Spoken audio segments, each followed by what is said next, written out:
আসসালামু আলাইকুম। সিরিজের প্রথম টি-20তে অস্ট্রেলিয়া কিন্তু 17 রানের ব্যবধানে হারিয়ে দিয়েছে সাউথ আফ্রিকাকে। অস্ট্রেলিয়া কিন্তু এই নিয়ে টানা 6টা ম্যাচ টি-20তে জিতলো। ওয়েস্ট ইন্ডিজের সাথে কিন্তু 5-0 ব্যবধানে ওয়েস্ট ইন্ডিজের মাঠে গিয়ে হারিয়ে এসেছে এবং টি-20 কিন্তু দারুণ ফর্মে রয়েছে অস্ট্রেলিয়ার এই দলটি। অস্ট্রেলিয়া মূলত গতকালকের ম্যাচটা যদি আপনারা দেখে থাকেন, 76 রানে 5 উইকেট পড়ে যাওয়ার পর কিন্তু টিম ডেভিডের অসাধারণ নৈপুণ্যে কিন্তু 178 রানের একটা বড় স্কোর দিতে পারে বোর্ডে। টিম ডেভিড কিন্তু আমার কাছে মনে হয় টি-20 ক্রিকেটে one of the best batsman. বিশেষ করে গতকালকে তিনি আসলে যে নকটা খেলেছেন, চাপের মুখে থেকে কিন্তু 52 বলে 83 রানের একটা অবিস্মরণীয় ম্যাচ খেলেছেন, যেখানে কিন্তু 8টা ওভার বাউন্ডারির পাশাপাশি 4টা বাউন্ডারিও ছিল। টিম ডেভিড কিন্তু ব্যক্তিগতভাবে দারুণ ফর্মে রয়েছেন। তিনি ওয়েস্ট ইন্ডিজের সফরেও কিন্তু একটা সেঞ্চুরি হাঁকান এবং একটা 50 করেছিলেন।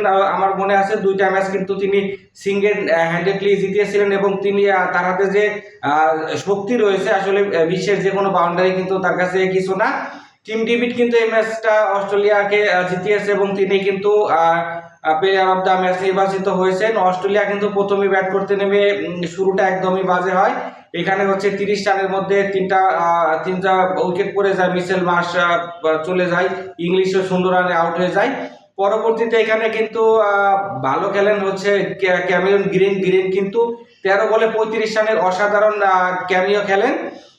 মূলত 3টা 6-এর পাশাপাশি 4টা 4ও মারেন তিনি। তো 70 রানে ক্যামেরন গ্রিন যখন আউট হয়ে যান, তখন কিন্তু অস্ট্রেলিয়ার 4-4টা উইকেটের পতন ঘটে। কিন্তু ক্যামেরন গ্রিন থাকার কারণে কিন্তু 5 ওভার 5 বলে 70 রানে পৌঁছে যায় অস্ট্রেলিয়া। পরবর্তীতে যখন 6 উইকেট চলে যায় 76 রানে, তখনও কিন্তু 8 ওভার কমপ্লিট হয়নি। তারপরে একটা সংশয় দেখা দিতেছিল যে 130-40 রান কিন্তু এখানে অস্ট্রেলিয়া করতে পারে যদি ধারাবাহিকভাবে উইকেট তুলে নিতেন আফ্রিকার বোলাররা। সেটা আর হয়নি। এখানে হচ্ছে টিম ডেভিড একাই কিন্তু ম্যাচটা জিতিয়ে দিয়েছেন অস্ট্রেলিয়ানদের। টিম ডেভিড কিন্তু বড় বড় 6 মেরেছেন এবং দেখার মতো দৃষ্টিনন্দন কিছু 6 ছিল টিম ডেভিডের। এখানে বাউন্ডারি আমার কাছে মনে হয় যে ছোট করে দেওয়া হয়েছিল নর্মাল যে বাউন্ডারি থেকে, তার থেকে কিন্তু এখানে 5-7 ফুট আমার কাছে মনে হয় যে ছোট করে রাখা হয়েছিল। সেটা কিন্তু বাউন্ডারির যে লাইন আছে ওইটা কমানোই দেওয়া হয়েছিল বলে আমার কাছে মনে হয়। তবে টিম ডেভিড কিন্তু এই রানটা না করলে কিন্তু অস্ট্রেলিয়া গতকালকে জিততে পারতো না। পরবর্তীতে 178 রানের জয় লক্ষ্যে ব্যাট করতে নেমে সাউথ আফ্রিকার ব্যাটাররা কিন্তু একদমই ভালো করতে পারেনি। এখানে কিন্তু শুরুতে আউট হয়ে যান হচ্ছে মার্করাম 6 বলে 12 রান করে আউট হয়ে যান। রায়ান রিকেলটন কিন্তু 71 রান করেন, সেটাও 55 বলে 129 ছিল তার স্ট্রাইক রেট। পরবর্তীতে তিনি কিন্তু এক্সিলারেট করতে পারেন এবং তাকে যোগ্য সঙ্গ দিতে পারেন। এখানে ব্রেভিসও দ্রুত ফিরে যান। এখানে হচ্ছে তার সাথে জুটি করে স্টাফ কিছুটা স্বপ্ন দেখালো। স্টাফ কিন্তু 27 বলে 37 রানে থেমে গেলে আসলে সাউথ আফ্রিকার জয়ের সম্ভাবনা অনেকাংশে কমে যায়। শেষের দিকে ব্যাটসম্যানরা এখানে হচ্ছে রায়ান রিকেলটনকে সঙ্গ দিতে না পারলে কিন্তু 17 রানের হার নিয়ে প্রথম ম্যাচটা এখানে শেষ করতে হয় সাউথ আফ্রিকাকে।